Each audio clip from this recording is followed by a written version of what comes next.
Welcome back to Revise and Resubmit, the podcast that takes, those really dense academic papers and makes them surprisingly interesting. I'm Pavlov. And I'm Nikita.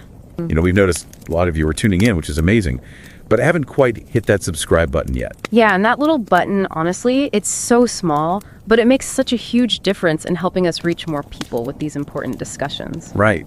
It's true. Like the algorithms, those mysterious forces that decide what we all see and hear, they pay a lot of attention to subscriber numbers. Yeah, think of it like the subscribing. It's like casting a vote for quality content, So these insightful research discussions don't just get lost in the sea of all the information out there.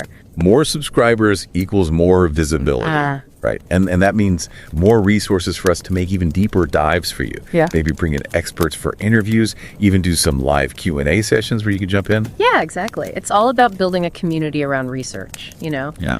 where curiosity thrives and knowledge is like shared and debated. Ever notice how most powerful insights, sometimes they kind of come from the quietest voices? The perspectives we just haven't really registered. Well, today we're going deep on the work of a thinker who she's dedicated her entire career to exactly those voices. Gayatri Chakravorty Spivak. Okay.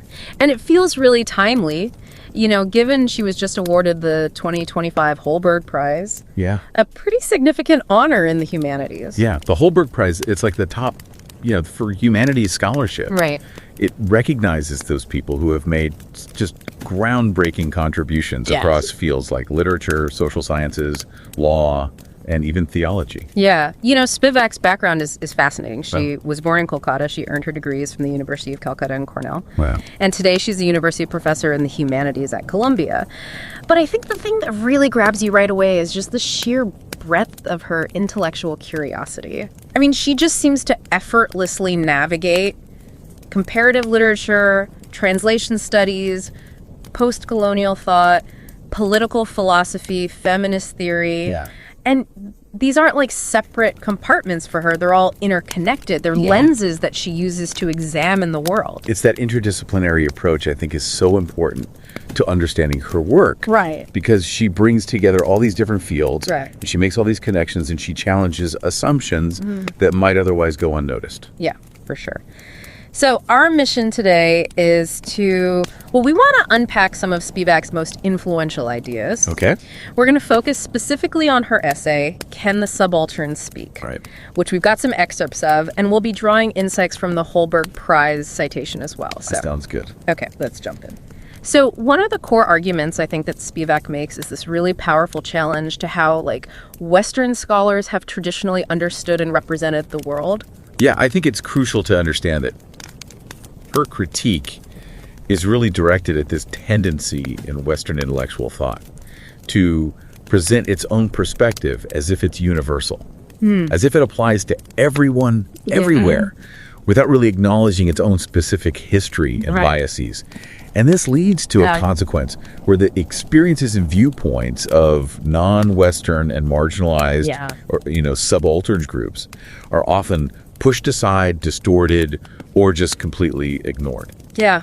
And so that brings us to Can the Subaltern Speak? Right. An essay whose title alone has just sparked countless discussions since it first appeared in 1988. Yeah, it's really a foundational text in postcolonial studies. And I think what's so striking is how Spivak uses the really specific historical context of women in colonial India to kind of investigate these much larger questions about who gets to speak, under what conditions, and who gets heard. Exactly. And that term subaltern, the way Spivak uses it, it's key here.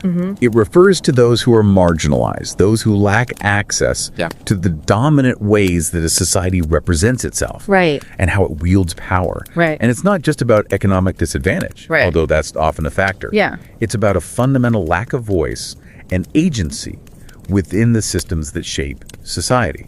Think about those groups who consistently lack power and whose voices are rarely ever heard.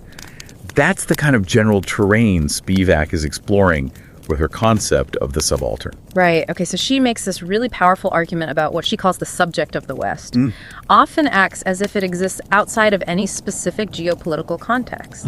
Like it presents itself as this neutral, objective observer, Right. when in reality it's really embedded in a particular history and ongoing legacies of colonialism. Yeah, and if you connect that to the bigger picture, I think what Spivak is showing us is how this seemingly neutral subject of the West was actually created, in part by defining itself against those who were considered outside of it, Yeah.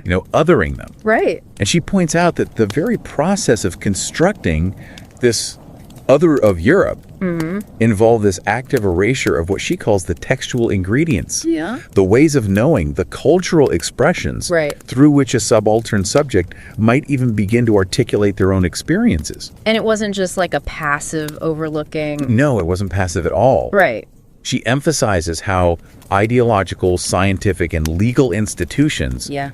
actively participated in this obliteration of potential subaltern voices. It's a really unsettling idea. It is. The extent to which power can shape not just what is said, but what can even be thought or expressed. Right, and that leads us to the concept of epistemic violence. Right. So epistemic violence isn't just about being wrong or having like a different opinion. It's about systems of knowledge that actively prevent certain groups from even formulating their own understanding of reality. So it's not just about physically controlling people, but also about controlling like how they think about their own situation. Exactly. It's about establishing like a dominant framework of knowledge that delegitimizes any other way of knowing or understanding the world. Okay.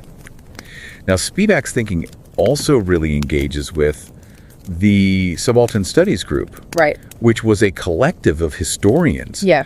who were trying to rewrite Indian colonial history from the perspective of peasant uprisings Yeah. and other forms of popular resistance. So they were trying to like shift the historical narrative away from the actions of the elite, Yes. both the British colonizers and the Indian nationalist leaders, Right. and focus on the agency and the experiences of everyday people. And Ranajit Guha, who was a key figure in that group, Yeah. argued that traditional historical accounts, Yeah.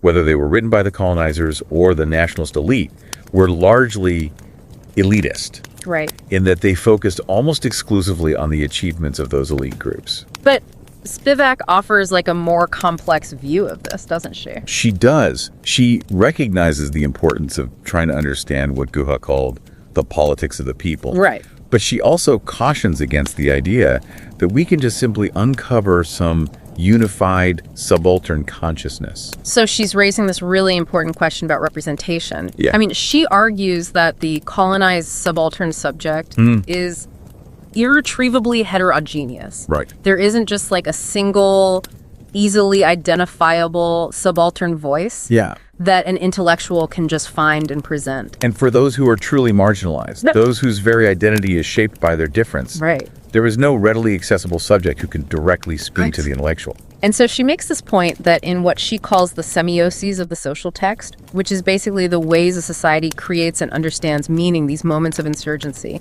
these acts of resistance often serve as a kind of stand-in for the utterance of the subaltern. So like the figure of the peasant. Right. Becomes a marker Yeah. pointing towards a consciousness that we can never fully grasp. So imagine like a peasant revolt. Okay. We might not have detailed written accounts from the individuals involved. Right. But the very act of rebellion itself becomes a powerful, albeit indirect, communication of their grievances and their desire for change. It's so interesting. So what you're saying is it's really difficult for those who have been systematically denied the tools and platforms for representation to suddenly have their voices heard in a way that like dominant systems can easily recognize. And the intellectual, in trying to represent the subaltern, always risks imposing their own framework, their own interpretation, and thus continuing the very silencing they're hoping to overcome. It's a real tightrope walk. It is. Trying to acknowledge and understand these marginalized experiences without essentializing them or like presuming to speak for them. And Spivak brings in gender too. Yes, absolutely. She points out that sexual difference is like doubly affected within the already obscured experience of the subaltern subject. She says that even within subaltern groups, the way gender is constructed often means that men Right. occupy a more dominant position. Yeah.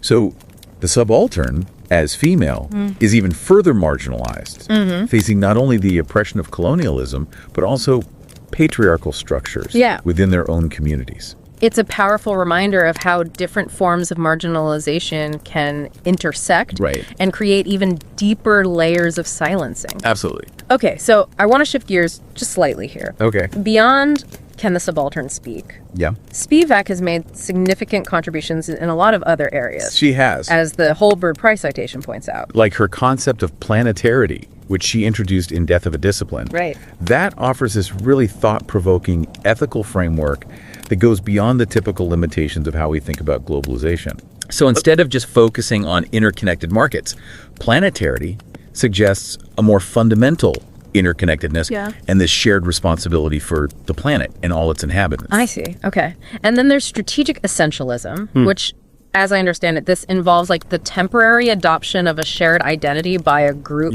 for the purpose of political action, Right. but still acknowledging the diverse experiences and differences within that group. Exactly.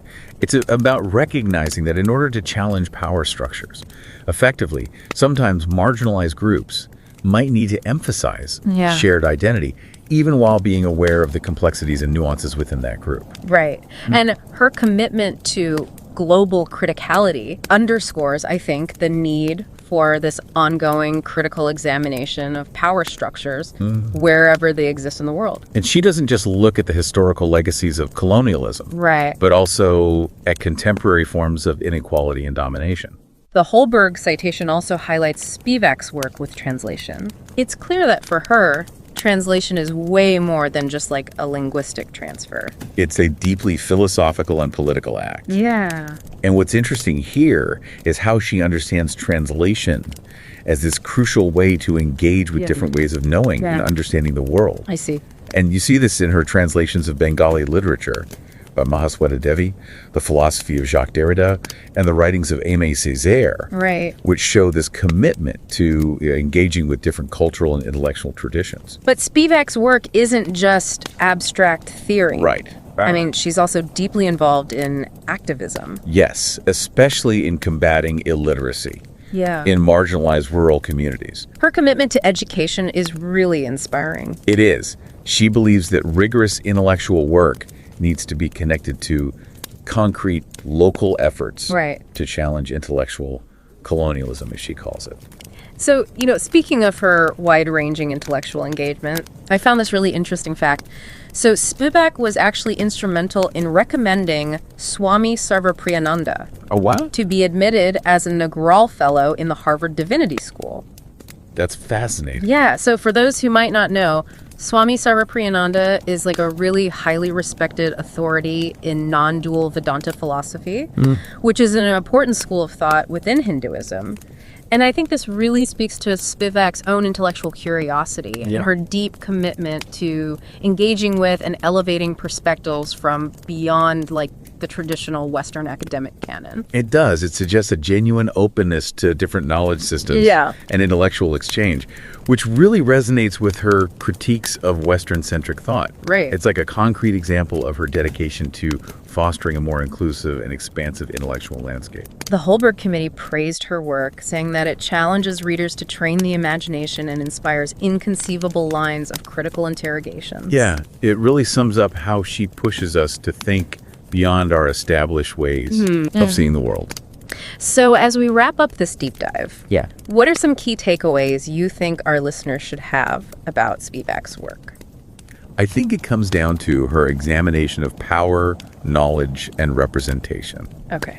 Her focus on the subaltern Yeah. compels us to consider those voices and perspectives that have been marginalized or silenced. And her interdisciplinary approach Right. shows the importance of drawing on diverse intellectual traditions to understand inequality and injustice. Yeah. And so ultimately her work is this call for us to be more critical of the dominant narratives Right. that shape our understanding and to actively seek out and listen to those perspectives that are overlooked. Absolutely. So considering Spivak's work, how can we become more aware of the silent histories that shape our own understanding of the world? Yeah. And what responsibility do we have to seek them out and truly listen?